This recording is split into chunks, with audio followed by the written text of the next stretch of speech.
Iran Israel যুদ্ধের মধ্যে Iran থেকে এ পর্যন্ত ১০০ জন বাংলাদেশিকে সরিয়ে নেওয়া হচ্ছে। করাচি দুবাই হয়ে ফিরবেন ঢাকায়। ব্যবস্থা করা হয়েছে দেশটিতে বাংলাদেশিদের সহায়তা দিতে প্রয়োজনীয় অর্থ পাঠানোরও।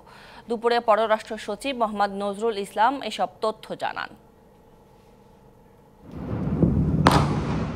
ইরান ইসরায়েল সংঘাত বেড়েই চলেছে। দেশটির রাজধানী তেহরানে থাকা বাংলাদেশিদের সরিয়ে নিতে কাজ করছে সরকার। পুরো ইরান জুড়ে ২,০০০ বাংলাদেশি থাকলেও তেহরানে আছে ৪০০ জন। খোলা হয়েছে হটলাইন, কিন্তু ইন্টারনেট বন্ধ থাকায় যোগাযোগও কঠিন হয়ে পড়েছে।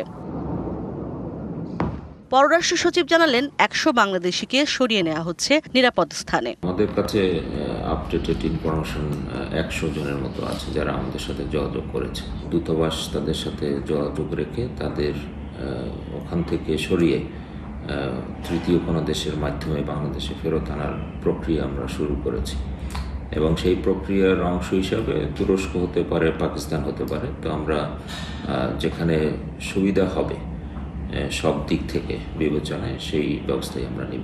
শিয়া বাটার ও ভিটামিন ই সমৃদ্ধ লিলি হালাল বিউটি সোপ, তারুণ্যময় উজ্জ্বল ত্বকের জন্য।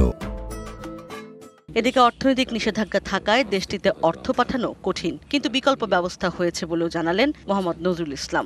টাকা পয়সার লিগ্যাল চ্যানেল যেহেতু তেহরান, ইরানে আপনারা জানেন আন্তর্জাতিকভাবে মানি ট্রান্সফার করা যায় না। আমাদের দূতাবাসের কাছেও কিছু আছে, প্লাস আমাদের একজন অফিসার সে ঢাকায় আসছিল, সে ফিরে যাচ্ছে তেহরানে। তো তাকে দিয়েও আমরা কিছু ক্যাশ টাকা পাঠানোর ব্যবস্থা করেছি এবং আমাদের কিছু বন্ধু প্রতিম দেশ তাদের কাছ থেকেও হয়তো আমরা সহায়তা নিয়ে ব্যবস্থা নিব।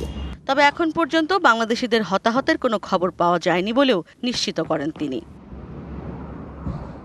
ইশরাত জাহান উর্মি, ডিবিসি নিউজ, ঢাকা।